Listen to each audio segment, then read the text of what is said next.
오늘 그 이름 예수라는 제목으로 하나님의 귀한 말씀을 나누고자 합니다. 지난주에 이어서 성탄절의 진정한 의미를 우리가 살펴보는 시간입니다. 매년 성탄절을 우리가 맞이하는데요. 이 계절에 우리는 장식도 하고 또 서로 선물을 또 주고받죠. 그리고 가족들과 함께 맛있는 만찬을 나누기도 합니다. 그런데 실상 이렇게 감동적이고 기쁘고 좋은 것만 있는 것이 또 성탄절은 아니다라는 것을 우리가 좀 알 필요가 있다라는 것입니다.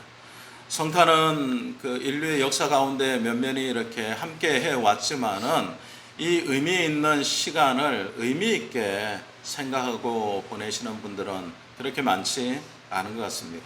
그래서 요즘 얘기가 나오는 것이 성탄절이 너무 소비되고 있다라고 이야기합니다. 소비된다라는 것은 의미를 찾는 것보다는 의미 없는 시간으로 사용되고 있다라고 말할 수 있는 거죠. 구약 말라기 선지자의 그 예언 이후에 400년 동안 침묵의 시간이 있었습니다. 성경이 기록되지도 않았고요. 하나님도 마치 계시지 않은 것처럼 침묵하셨던 시대입니다. 이때 당시에 이스라엘 사람들은 페르시아와 헬라와 그리고 로마 제국의 압제하에 있었습니다. 그래서 이 기간 동안 이스라엘 사람들이 늘 하는 얘기가 무엇이었냐면 하나님이 어디 계시냐라는 것이었습니다. 과연 하나님이 우리와 함께 계시냐? 하나님이 계시다면 우리가 이런 삶을 사는 것이 맞냐라는 것이었다. 그래서 그들의 침묵 한복판에 하나님께서는 여전히 침묵하시면서도 면면히 구원의 역사를 준비하고 계셨다라는 것을 마태복음을 통하여서 우리가 살펴볼 수 있는 것입니다. 마태복음은 예수 그리스도의 탄생을 기록하고 아주 인간적인 감정을 다 제외하고 있습니다. 그래서 아주 절제된 문장들을 우리가 만날 수가 있습니다. 예수 그리스도의 나심이 얼마나 기뻤다라는 것을 막 감정적으로 이렇게 기록해 놓은 것은 아니다라는 거예요. 굉장히 서술적으로 우리에게 알려주고 있는 말씀인데 오늘 본 말씀을 통해서도 오늘 조금 어떻게 보면 격양되고 기쁘기만 한 성탄절이 아니라 도대체 이게 왜 이런 일이 있었을까라는 질문을 던질 수 있을 만한 내용들이 나온다라는 거죠. 그래서 오늘 본 말씀을 살펴보면서 성탄절의 깊은 의미를 한 번 더 살펴볼 수 있는 시간이 되었으면 좋겠습니다. 오늘 본문 처음 말씀인 18절은 이렇게 시작하지요. 예수 그리스도의 나심은 이러하니라 라고 이렇게 선언하고 있습니다. 예수 그리스도의 나심 이러하다라는 것은 이 나심이라는 단어는 게네시스라고 이렇게 이야기한다고 합니다. 이건 출생하다, 탄생하다라는 의미를 넘어서는 개념입니다. 이것은 성경의 기원을 이야기하는 것이고 처음 시작을 의미하는 단어이기도 합니다. 그래서 이 나셨다라는 것이 예수 그리스도의 나심이 처음 시작인 것처럼 우리에게 보여주고 계신 것입니다. 예수 그리스도의 나심이 구원의 역사의 처음은 아니죠. 하나님은 면면히 창세전부터 우리의 구원의 역사를 계획하시고 그리고 그 계획대로 인도해 오셨다라는 겁니다. 그러나 예수 그리스도의 나심이 왜 우리에게 의미가 있느냐? 그 구원의 역사에 있어서의 정점이기 때문에 그렇습니다. 예수 그리스도의 나심이 우리에게 기원이 될 만한 가장 큰 사건이자 의미 있는 시간이기 때문에 이 말을 하였다라는 거죠. 그런데 이런 큰 사건인가 동시에 우리에게 있어서 의미 있는 그 성탄이 사실은 예수 그리스도와 그의 부모였던 요셉과 마리아에게는 굉장한 위기의 시간이었다라는 것입니다. 이미 잘 알고 계시지만은 예수님이 태어나신 것은 성령으로 잉태된 것이다라는 겁니다. 육체로 난 자식이 아니다라는 거예요. 결혼 과정을 통해서 남녀가 동침하여서 생긴 생물학적인 자식이 아니다라는 거예요. 이것으로 시작을 합니다.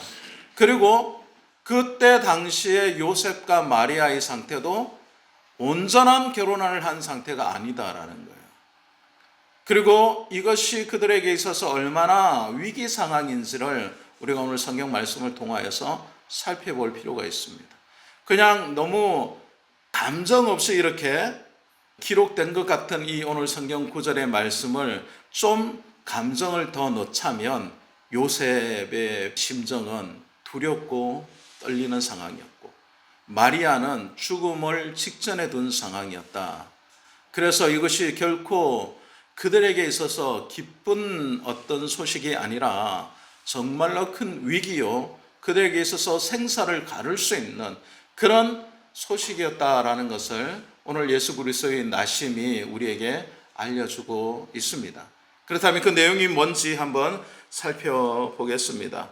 요셉과 마리아는 정혼한 상태였습니다. 그죠? 약혼하고 동거하기 전에라고 18절 말씀은 이야기하고 있습니다.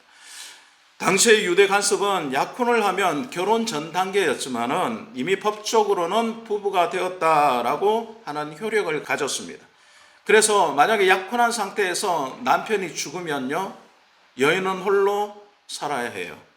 갑으로서 살아야 합니다. 만약 이혼을 하려면 이혼 증서를 써줘야 되는 거예요. 근데 남편이 이혼 증서를 써주지도 않고 죽어버리면 평생 갑으로 살아야 되는 상황이었습니다. 그리고 육체적인 동거만 하지 않았을 뿐인데 만약 동거 전에 아이가 생겼으면 이 여인은 굉장한 위기를 만나게 된다라는 것입니다. 오늘 마리아는 성령으로 잉태된 것이 나타났다. 동거하기 전에 이렇게 말합니다. 이 짧은 문장 뒤에는요, 요셉이 겪어야 했던 아주 참담한 마음이 있고요, 마리아의 정말 생명을 건 위기가 있다라는 것을 우리가 살펴봐야 한다는 겁니다.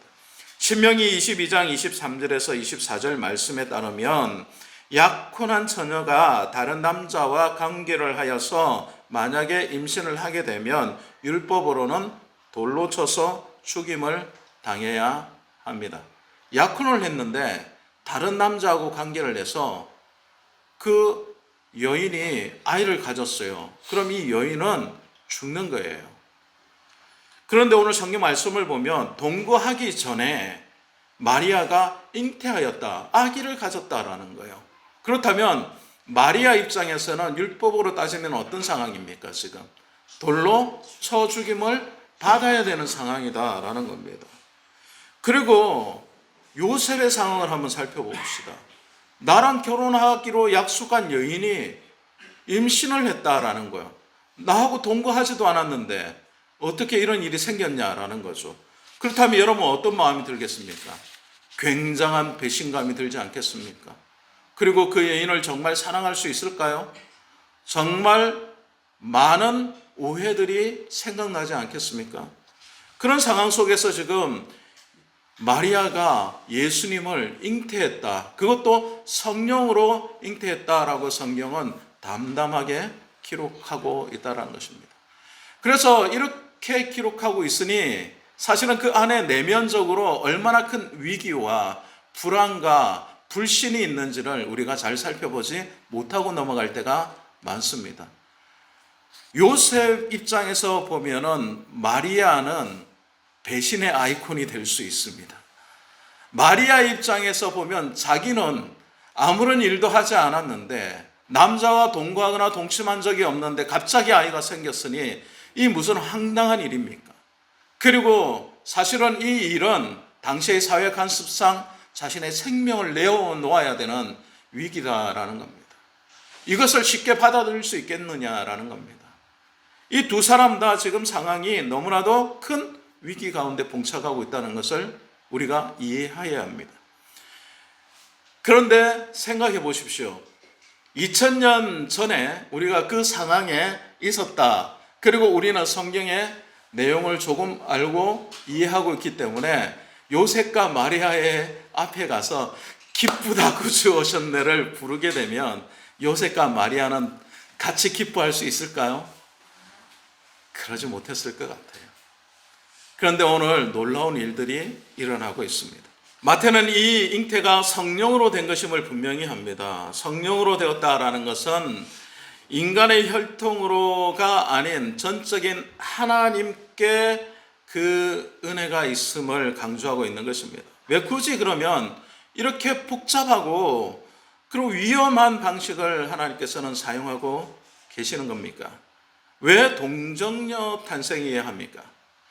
만약에 그냥 정혼한 상태에서 혼인을 하고 그리고 나서 다른 사람의 오해가 없도록 그래서 예수님이 태어나면 더 깔끔하고 더 이해되는 그런 좋은 결혼의 결과일 수 있습니다. 그렇지 않습니까?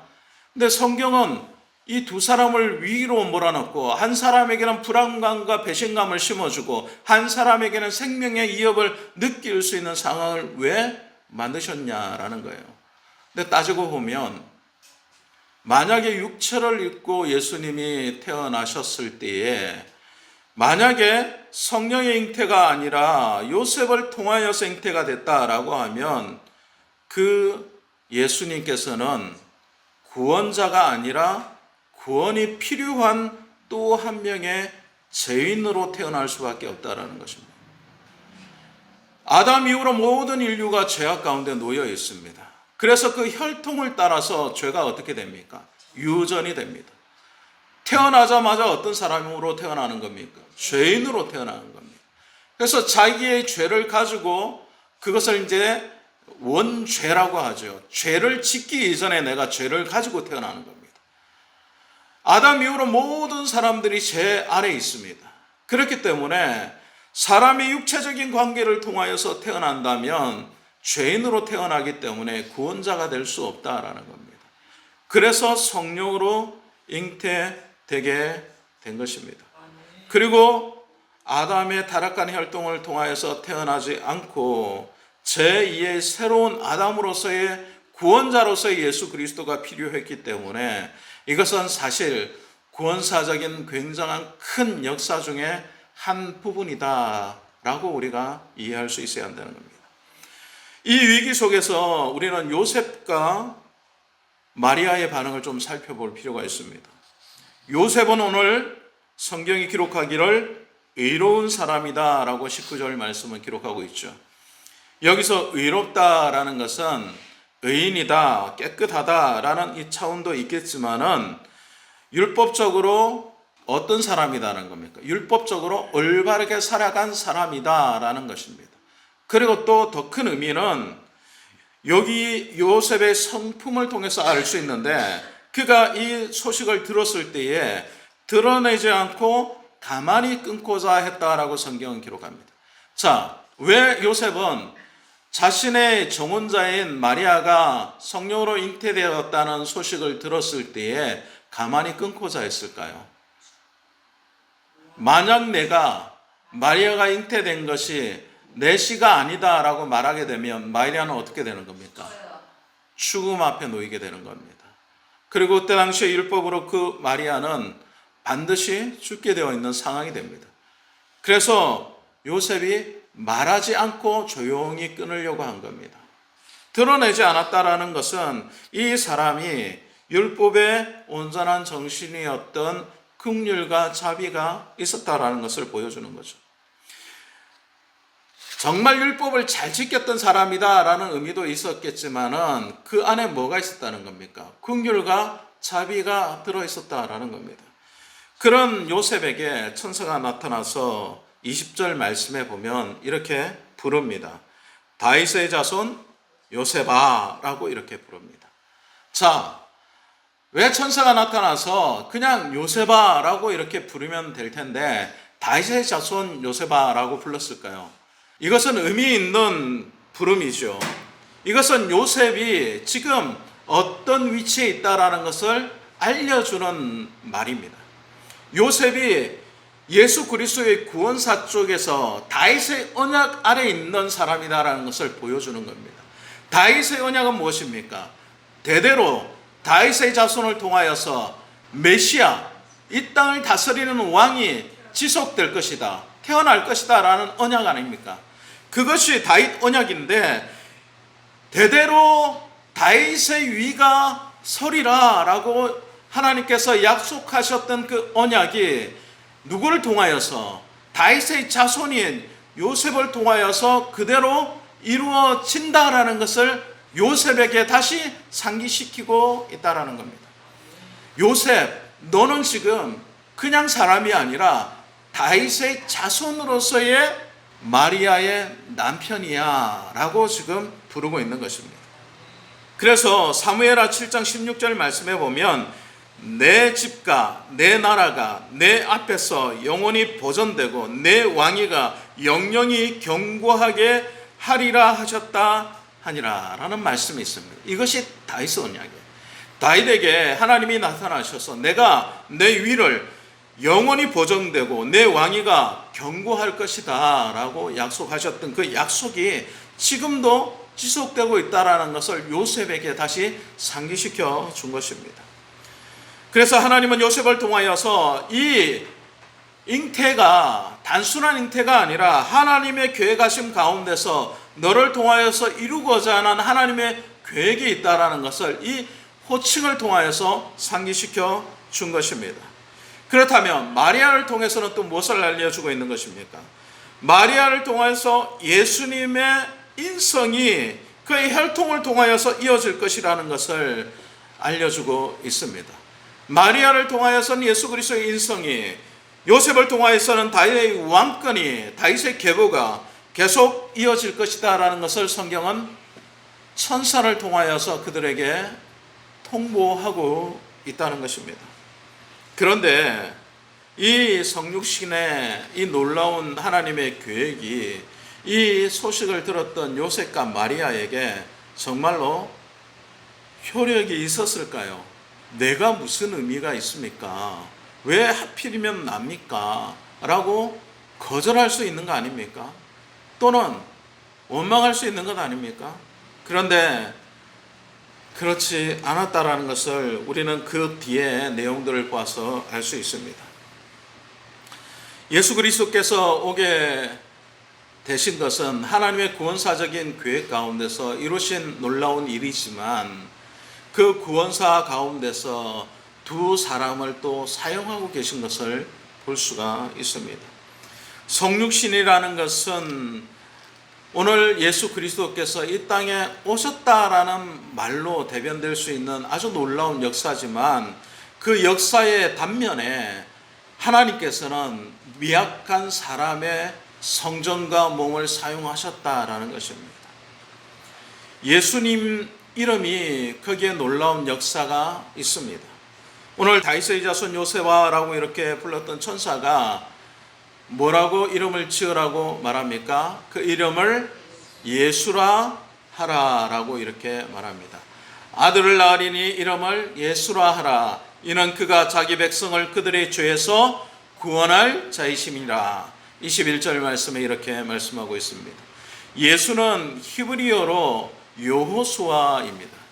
여호수아라는 이름을 우리가 익숙하게 잘 알고 있죠. 모세의 시종이었던 하나님의 사람 여호수아가 이 예수입니다. 그 뜻은 무엇입니까? 여호와는 구원이시다라는 뜻을 가지고 있습니다. 무엇으로부터 구원입니까? 1세기에 살았던 유대인들은 로마와 페르시아와 헬라 가운데 압제를 당했던 사람들입니다. 그렇다면 이들이 원하는 구원은 무엇일까요? 이 정치적인 압제 가운데서 해방되는 것이 그들에게는 가장 시급한 구원입니다. 그리고 또 너무나도 피폐한 삶의 현장에 있었기 때문에 뭐가 필요합니까?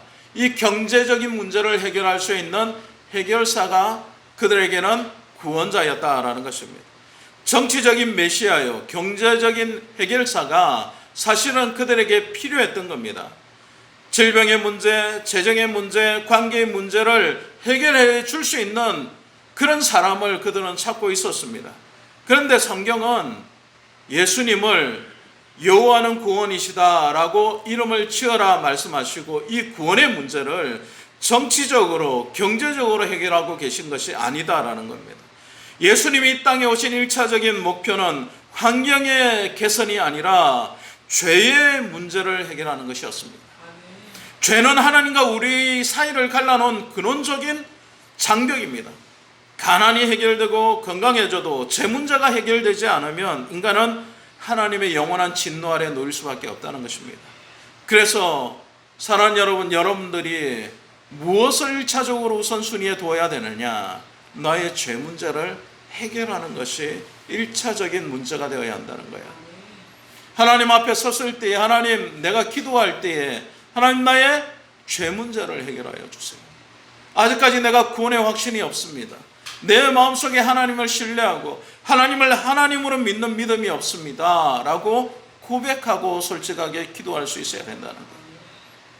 그냥 단순히 교회에 나와서 하나님 경제적인 문제를 해결해 주세요, 내 삶이 너무 어렵습니다, 하나님 관계의 문제를 해결해 주세요, 사람들의 관계가 매끄럽지 못합니다, 왜 이렇게 상처받는 일이 많습니까, 내 문제가 해결되기를 원합니다 라고 기도하기보다 더 원천적인 문제가 나에게 있다는 것을 볼 수 있어야 된다는 거예요. 나의 죄 문제가 해결되었나? 내가 하나님 앞에 지금 죄인으로서 서 있는가? 아니면 구원받은 자로서 서 있는가를 살필 수 있어야 된다는 거예요. 그 문제를 해결하기 위하여서 예수 그리스도께서 이 땅에 구원자로 오셨다라는 것입니다. 그런데 우리는 자꾸 예수님을 환경의 해결자로, 경제 문제의 해결자로, 정치 문제의 해결자로 찾고 있는 것은 아닙니까? 진정한 기독교의 핵심은 예수 그리스도를 죄인의 구주로 오셨다라는 것을 선포하는 데 있다라는 것입니다. 그 선포가 예수님이라는 그 이름 안에 들어있다는 것입니다. 여호와께서 구원하신다, 여호와는 구원이시다, 그 이름의 의미가 우리에게 참으로 와닿아야 될 줄로 믿습니다. 아직도 예수님을 단순히 우리의 경제적인 문제의 해결자로 보고 있다면, 우리의 마음의 문제, 또 육신의 병약한 문제를 해결하는 사람으로 생각한다면 우리는 예수님을 잘못 이해하고 있는 것일지도 모릅니다. 예수 그리스도를 우리의 죄의 문제를 해결하시는 구주로 믿을 수 있는 저와 여러분 될 수 있기를 원합니다.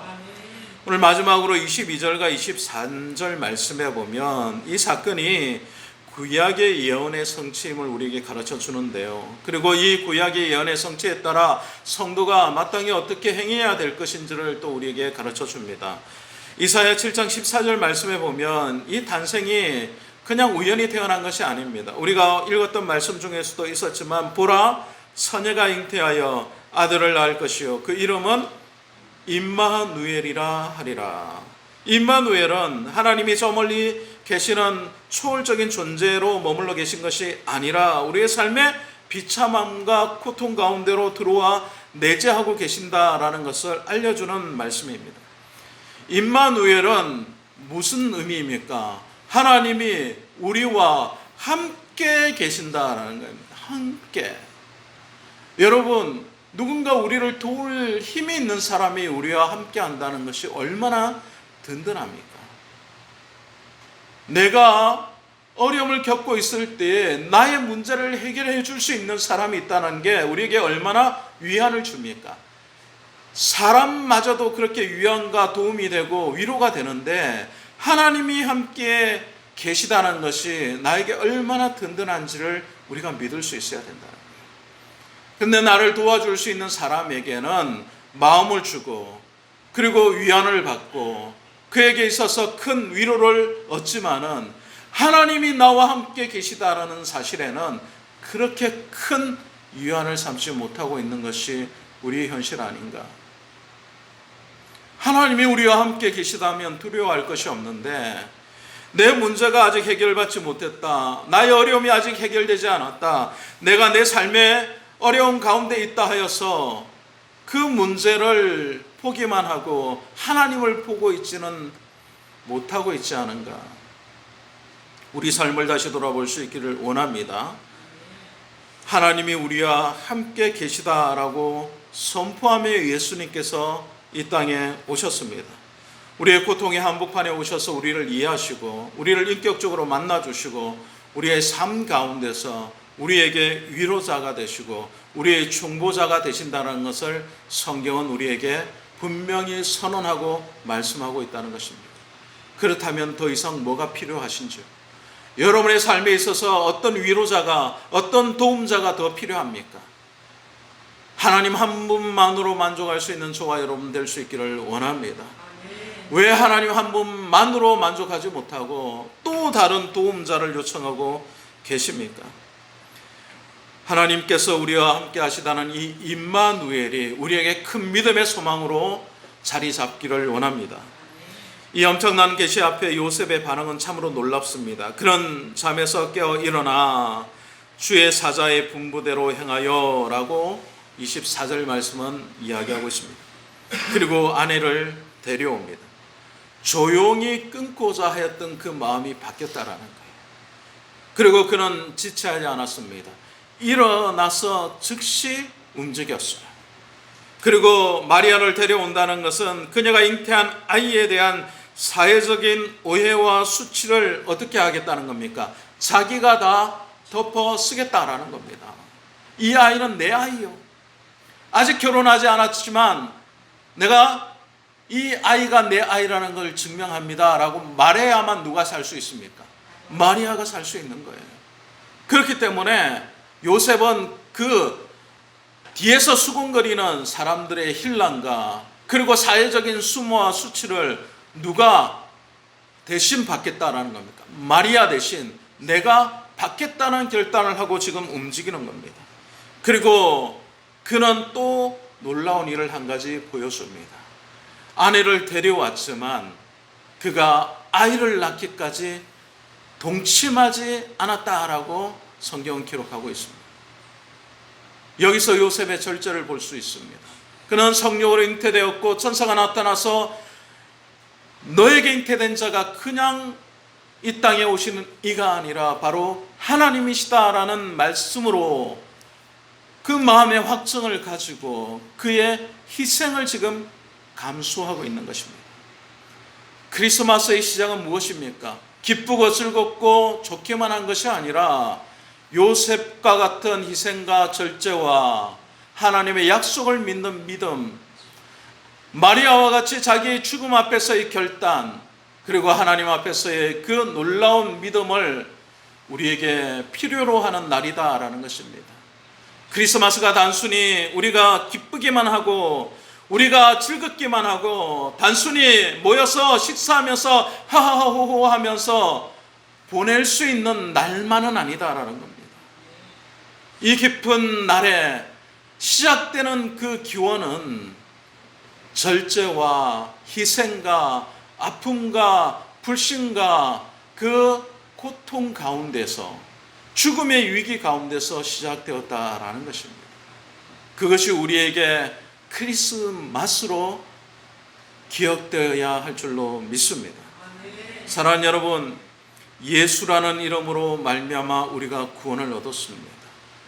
그 구원의 시작이 오늘 마태복음 1장에 기록되어 있습니다. 그리고 그분이 임마누엘의 하나님으로 오심으로 말미암아 우리의 모든 문제를 해결해 주실 것이다.